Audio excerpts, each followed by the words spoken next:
His grandfather's last words had been a quiet, almost dismissive piece of advice spoken 50 years ago.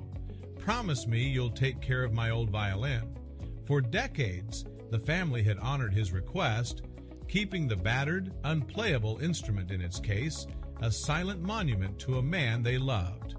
Now, as his grandson Marcus prepared to sell it, along with other forgotten belongings, he accidentally knocked it against a table. From deep inside the instrument's wooden body came a strange, muffled rattle. It was a sound that didn't belong, a sound that would lead him to question a lifetime of assumptions and uncover a brilliant 50-year-old secret. When he finally broke the violin open and saw what was hidden inside, he would understand the true genius of his quiet, unassuming grandfather. To understand the secret of the violin, you must first understand the world that forged the man who hid it. Marcus's grandfather was a product of the Great Depression.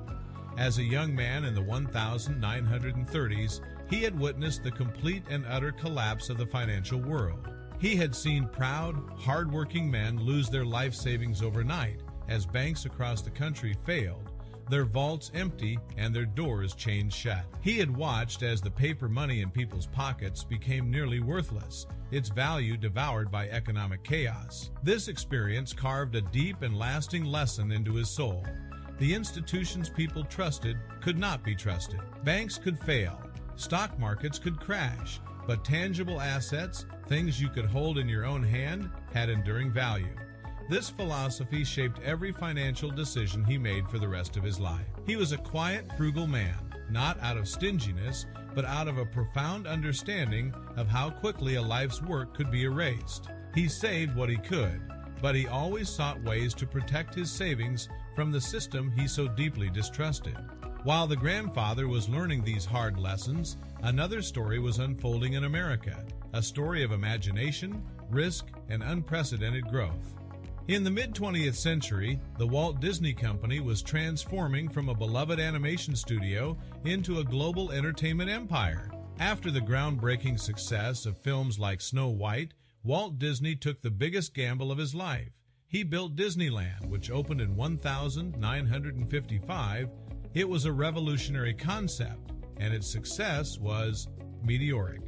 To fund this incredible expansion and future projects like the then-secret Florida project, which would become Walt Disney World, the company went public in 1957. In the 1960s, Disney was a cultural and financial powerhouse. The studio released timeless classics like Mary Poppins, and its television programs were a staple in every American home. For a savvy, long-term investor in that era, someone who could see beyond the present and into the future, buying Disney stock was a golden opportunity. It was an investment not just in a company, but in the future of family entertainment itself. Marcus's grandfather, a quiet man who distrusted the stock market in general, saw something different in Disney. He saw something tangible, something real, an idea with a future as solid as gold. Our story now brings us to the present day, to Marcus Davis. Marcus was a good man, a hard-working husband and father, but he was a product of a different economic era. His life was a constant struggle against a rising tide of financial pressure. He had student loans, a mortgage, and car payments. Like so many in his generation, he felt as though he was working harder and harder just to stay in the same place. After his grandmother passed away, the task of cleaning out his grandparents' old, cluttered house fell to him. The house was a time capsule, filled with a lifetime of memories and forgotten objects. For Marcus, the process was bittersweet, but it was also a financial necessity. He planned to sell most of the old furniture and belongings to help pay off some of his mounting debts. It was in the back of a dusty closet in the attic that he found it, his grandfather's old violin. It was in a battered black case, its leather peeling at the edges. Marcus remembered the instrument from his childhood. His grandfather had never played it, at least not that Marcus could recall, but he had always treated it with a strange, quiet reverence. It was always just there, a silent fixture in the house. Marcus himself had played the violin in his youth, so he opened the case with a flicker of curiosity. The instrument inside was in terrible shape. The wood was scratched, the varnish was cracked, and it was missing a string. It was clearly not a valuable antique like a Stradivarius. It was a simple, mass-produced instrument that, in its current condition, was practically worthless. He sighed, figuring he might get $20 for it at a flea market. He closed the lid and, as he moved the case to put it with other items to be sold, he accidentally knocked it against the corner of a table, and that's when he heard it. A strange, muffled rattle from deep inside the violin's hollow body. It wasn't the sound of a loose tuning peg or a broken piece of wood. It was a soft, shuffling sound, as if a small, solid object was sliding around inside. As a former violin player, he knew that a violin's body should be an empty, resonant chamber. There should be nothing inside. A knot of curiosity began to form in his stomach. He picked up the violin and gently shook it. There it was again, the distinct sound of something sliding back and forth. He held the instrument up to the light, peering through the elegant F-shaped holes on its surface, but he couldn't see anything in the darkness within. He then began to examine the instrument more closely, and he noticed something that made the hairs on the back of his neck stand up. Around the entire outer edge of the violin's body, where the top spruce panel meets the maple back and sides, there was a thin, almost invisible line of old discolored glue. It was sloppy and inconsistent, completely unlike the precise, clean work of a professional luthier who would build or repair such an instrument. Someone had deliberately, and rather crudely, glued the violin shut, sealing it into a single, solid piece. The strange rattle, the memory of his grandfather's quiet reverence, and now the discovery of the glue, it all pointed to one inescapable conclusion. There was something inside this violin that was never meant to be found by accident. His grandfather had hidden it there. The weekend task of cleaning out the attic had just transformed into a profound mystery. The decision was made. The quiet curiosity that had flickered inside Marcus had now grown into a burning need to know the truth. He carefully carried the old violin to the sturdy workbench in his grandfather's garage. This was a place of work, of creation and repair, and it felt like the right setting to perform this strange and delicate surgery. He knew he couldn't just smash the instrument open. His grandfather had loved it for a reason, and a deep sense of respect for the old man stayed his hand. He found a thin, sharp craft knife, the kind used for detailed woodworking. With a deep breath, he made the first careful incision, pressing the blade into the thick, discolored line of glue where the top of the violin met the sides. The old glue was as hard as rock. He worked slowly, methodically, following the seam around the entire instrument. The process took over an hour, each minute filled with a tense silence, broken only by the scraping sound of his knife and his own steady breathing. Finally, he felt the last of the seal break. He put down his knife and gently, with his fingertips, lifted the top panel of the violin away from its body. He shone his flashlight inside the dark, hollow chamber. At first, he saw nothing but the instrument's internal bracing and a thick layer of dust. But then, as he angled the light, he saw it. Tucked securely into the bottom curve of the violin's body was a thick, sealed envelope, yellowed and brittle with age. His heart hammered in his chest. With trembling hands, he carefully reached into the instrument and lifted the envelope out. It was addressed to no one.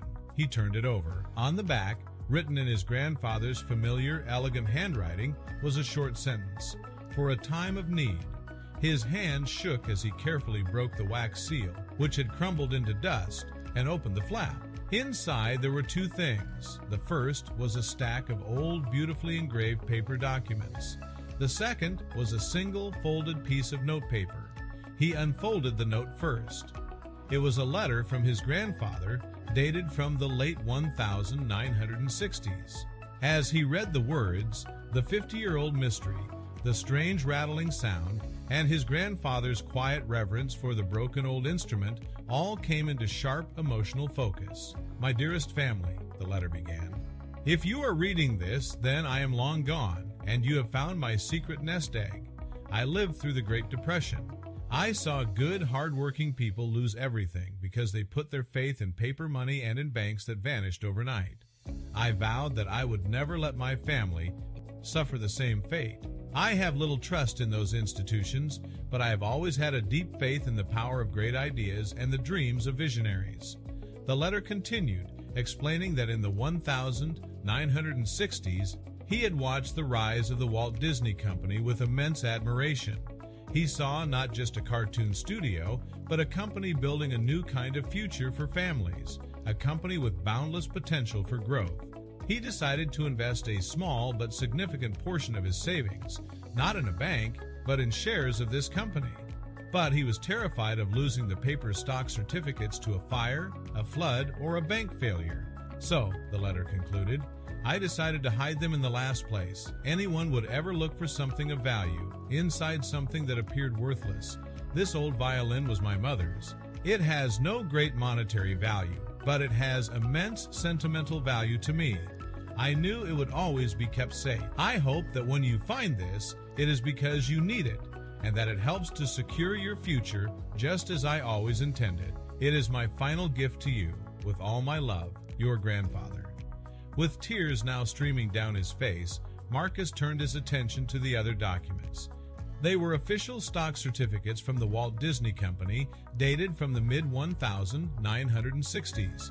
They represented a modest number of shares. His first feeling was one of overwhelming gratitude for his grandfather's love and incredible foresight. But it was followed by a practical, modern question.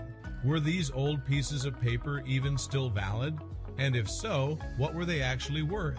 The next phase of his discovery was a journey into the complex world of modern finance. He contacted a stockbroker and explained the situation. The broker was initially skeptical but intrigued. He explained that while most stocks are digital now, old paper certificates can still be valid. The process of verification, however, would be complicated. Marcus had to work with Disney's official stock transfer agent. He sent them notarized copies of the certificates and his grandfather's death certificate. Then came an anxious period of waiting. After several weeks, the call came. The transfer agent confirmed that the stock certificates were authentic and had been sitting dormant in his grandfather's name for over 50 years. But the number of shares he owned was not the modest number printed on the old certificates.